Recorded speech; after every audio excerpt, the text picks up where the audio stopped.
નમસ્કાર મિત્રો, તમે જોઈ રહ્યા છો પડકાર ન્યૂઝ। કમોસમી વરસાદે ખેડૂતોની કમર તોડી। વડનગર કોંગ્રેસે માગ્યું વિશેષ રાહત પેકેજ અને દેવા માફીની માંગ સાથે આવેદનપત્ર આપ્યું। ગુજરાતભરમાં છેલ્લા કેટલાક દિવસોથી પડેલા કમોસમી વરસાદે ખેડૂતોના મગફળી, કપાસ, ડાંગર સહિતના ખરીફ પાકોને ભારે નુકસાન પહોંચાડ્યું છે। અનેક જિલ્લામાં પાક જમીન દોસ્ત થતાં ખેડૂતો પર આર્થિક સંકટના વાદળો ઘેરાઈ ગયા છે।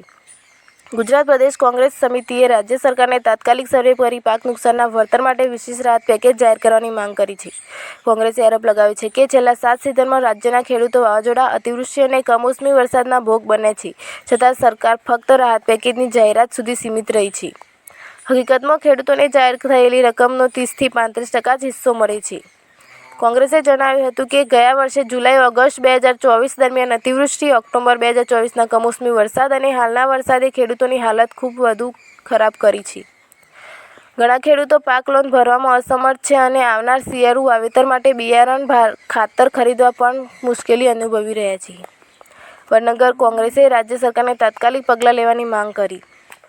2020થી બંધ થયેલી પાક વીમા યોજના ફરી શરૂ કરવામાં આવે, ખેડૂતોના દેવા માફ કરવામાં આવે, ટેકાના ભાવે ખરીદીમાં ભેદ ધરાવતી મગફળી સ્વીકારવાની વ્યવસ્થા કરાય અને શિયાળુ સિઝનમાં ખાતરનો પૂરતો જથ્થો ઉપલબ્ધ કરાય। કોંગ્રેસે વધુ યાદ અપાવી છે કે યુપી સરકારે અગાઉ દેશભરના ખેડૂતોના 78,000 કરોડના દેવા માફ કર્યા હતા।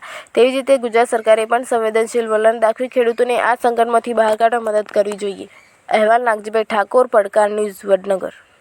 તાલુકા અને વડનગર શહેર કોંગ્રેસ સમિતિ દ્વારા છેલ્લા ઘણા સમયથી અવલોકન કરવામાં આવી રહ્યું છે। ખેડૂતોની દશા દિવસે દિવસે ખરાબ થતી જાય છે।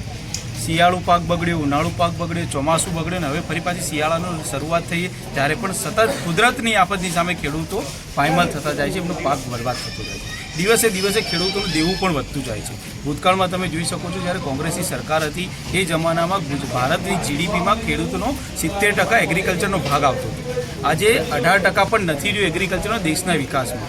આજે ખેડૂત પોતાનું ઘર ચલાવવા માટે 2 સમયના ખાવાના પણ ઘણા ખેડૂતોને કાપવા પડે છે। ખેડૂતોને મરવાના આપણે જોઈએ છે, આત્મહત્યા કરવાના ઘણા બધા કિસ્સા સામે આવી રહ્યા છે। એટલે આ ઉગ્ર આંદોલન ખેડૂતો વતી અમે કોંગ્રેસ સરકાર તરફથી અને કોંગ્રેસ વડનગર તાલુકા કોંગ્રેસ સમિતિ તરફથી મામલતદાર સાહેબશ્રીને આજે આવેદનપત્ર આપ્યું છે અને મુખ્યમંત્રી સુધી અમારો મેસેજ પહોંચાડવા માટેનું એક આયોજન કર્યું છે કે જેમાં તાત્કાલિક ધોરણે ખેડૂતોનો સર્વે નહીં, હવે તાત્કાલિક એમનું દેવું માફ કરવામાં આવે, એમને યોગ્ય એમના પાક પ્રમાણે વળતર ચૂકવવામાં આવે એવી અમારી માંગણી છે।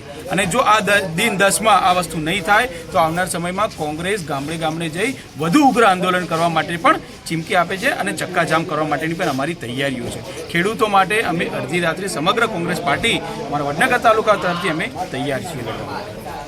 શહેર કોંગ્રેસ સમિતિ વતી ખેડૂતોનું દેવું અને ખેડૂતોને પાકના અંદર વળતર મળે એના માટેનું અમે આવેદનપત્ર વડનગર તાલુકા કોંગ્રેસ સમિતિ અને શહેર સમિતિ વતી તમામ કાર્યકરો ઉપસ્થિત રહ્યા। એમાં પ્રદેશના મહામંત્રી ભાઈ મુકેશભાઈ અને અમારા જિલ્લાના મહામંત્રી અમરસિંહભાઈ, તાલુકા પ્રમુખ જયસિંહભાઈ, શહેર પ્રમુખ ધવલભાઈ અને તમામ કાર્યકરો, નગરપાલિકાના કોર્પોરેટર અમારા હપુજી, તાલુકા ડેલિગેટશ્રીઓ તમામ હાજર રહી અને આવેદનપત્ર આપ્યું છે કે ભાઈ આવનાર સમયની અંદર ખેડૂતોનું દેવું માફ કરે સરકાર।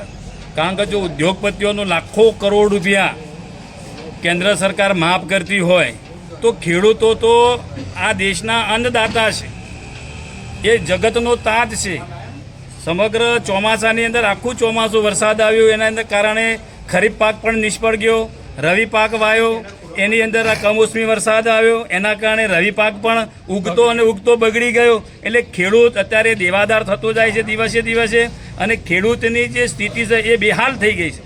એટલે આ સ્થિતિ સરકાર તાત્કાલિક સર્વે કરાવે અને ખેડૂતોને પહેલું વળતર આપે અને દેવું માફ કરી દે। ખેડૂતોનું ટોટલી દેવું માફ કરે। ભૂતકાળની અંદર કોંગ્રેસ સરકારે યુપીએ 1 મનમોહનસિંહ સરકારે 72,000 કરોડ રૂપિયાનું દેવું માફ કર્યું હતું અને ભારતીય જનતા પાર્ટીની કેન્દ્ર સરકાર લાખો કરોડો રૂપિયા ઉદ્યોગપતિઓનું માફ કરે છે। એટલે અમારી તો માગણી એ છે ખેડૂતો વતી કે ભાઈ ખેડૂતોનું તમે દેવું માફ કરો અને ખેડૂતોને જીવતા રાખો, નહીતર ખેડૂતોને ના છૂટકે આત્મહત્યાઓ કરવી પડે છે। ખૂબ ગંભીર પરિસ્થિતિ છે આજે ગુજરાતની અંદર। ગામડામાં તમે જઈને જુઓ તો ખેડૂતો બેહાલ છે, કેવી સ્થિતિની અંદર જીવે છે એ તમને જોવા મળશે।